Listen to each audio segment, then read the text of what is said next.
let's be real here. VC is a financial sector, right? So you have to understand the numbers. And I heard it from, a dear friend, probably you know him, Jonathan Lahiani. He always says, Usama, I wish every founder, there's a mandate that every founder must have a CFA. And I looked at him, I was like, you're right. Because every time I speak to a founder, well, again, it's an extreme case, I understand. But the point is financial literacy and the ability to understand how to speak to VCs. And this is my argument. It's not a kind of truth, but this is why 60-70% of the capital raised year to date is from fintech. Yeah. Isn't that? Yeah. So in my opinion, I don't know, I've never read it somewhere, but in my opinion, it's qualitatively, because if I'm fintech, vis-a-vis, I'm from the financial sector. You're an investor, whether you're a VC, angel, whatever, you're also from the financial sector. We speak the same language. But if I'm from edutech, from biotech, from medtech, from agriculture tech, I probably never touched a spreadsheet in my life, right? So when I speak with you, you will tell me, oh, your valuation is what? How much is your revenue? I made 1,000. Okay, your valuation is 2,000, 2x. Oh, really? Okay, fine, let's go.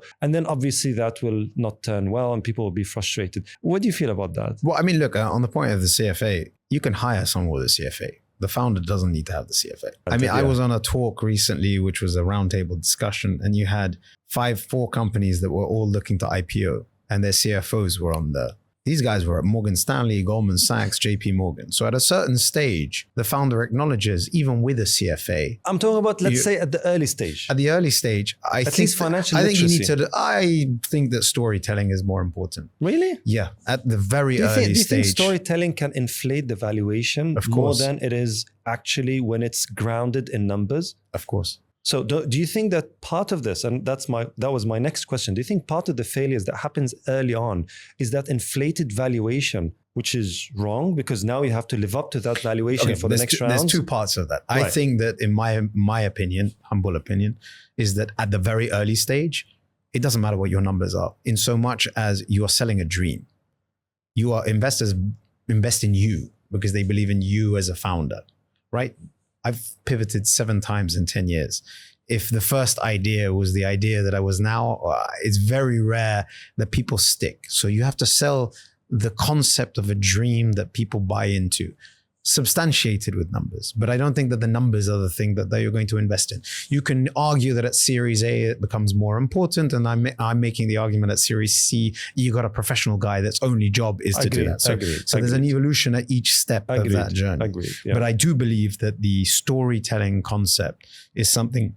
Why, when we did our research, do you find that 30 to 40% of founders here had come from either investment banking or consulting, where your only job is to do pitch decks, right? And spreadsheets and pitch decks, right? But it's the pitch decks. It's not the spreadsheet. It's the pitch deck. But the story is predicated, or it's hinged, or kind of on the valuation side. Yes, but this is a different problem. But forward-looking valuation, and dare I say, I know I always get in trouble for this, DCF, right? So trying to apply forward, let's say DCF with kind of discounted at WACC, let's say 14-15%, and kind of future value of money today. So all of that, if you're able to kind of first do it, because if you know your TAM, if you know target addressable market, and you know how much you're going to attract from that, and then all of a sudden you don't understand that, oh, my whole market, my whole TAM is 50 million. I mean, but you have to know that. It's not a story that will get you there. And if you're telling a story that actually inflates that, and your investors, like you said, you're more expert in your market and in your niche and in your sector more than your investors. But if your investors, and dare I say, naive enough to actually believe in those stories. Well, but that's that's a whole different game. Nobody's forcing the investor to give you money. It's not about, and the investor has a responsibility, especially if they have an LP, to do their due diligence. But do they? That's up to each one. I mean, I'm sure that many of them do. They have to as part of their... This is where I'm saying, if we're doing let's say in companies, one of the biggest success kind of criteria of companies is the hiring and firing. Yeah. So if your entry point is actually at a point where you're not actually allowing someone who's not ready, even if he does really well at the interview, is dressed well, he comes, with the suited and tie and the handkerchief and everything, and talks well, being able to put thoughts into words in the most kind of charismatic way, but then you put him on the job, but he's not able to do anything. You know what I mean? So that's So where then hire slow and fire fast. Like well, that's what I'm trying to say. So the same thing with valuations and the understanding of the groundedness of the stories at the beginning.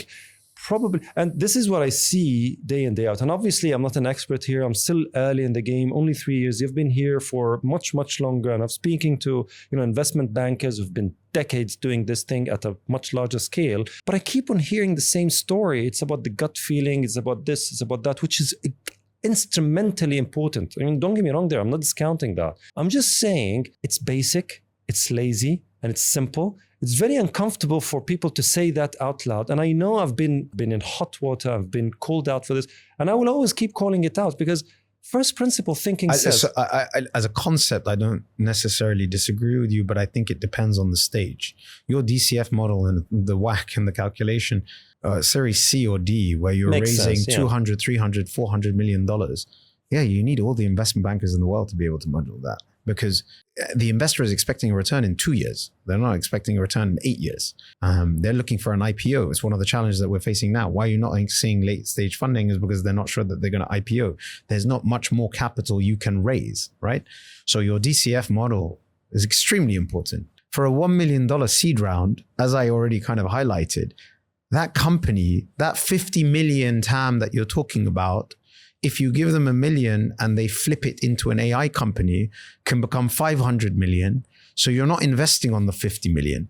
You're investing in the belief that this could become $1 billion company.